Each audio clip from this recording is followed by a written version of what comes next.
تو عمرت فقط یه بار اینو گوش کن. به لطف خدا همه درای بسته به رود باز میشه. هر قسمت و وقتی که بسته بوده، هر بدشانسی یا مشکل مالی که داشتی، یکی حل میشه. مریضی‌هات شفا پیدا میکنه و دعاهایی که کردی خیلی زود برآورده میشه. این یه دعای خیلی قوی و تاثیرگذاره و ثوابش رو از خدا بگیریم.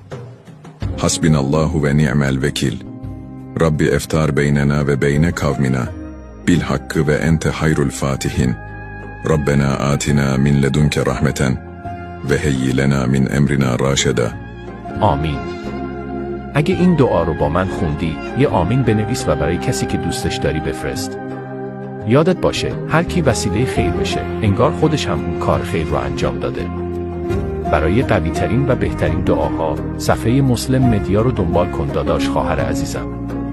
بیا با هم دنیامون و آخرتمون رو نجات بدیم.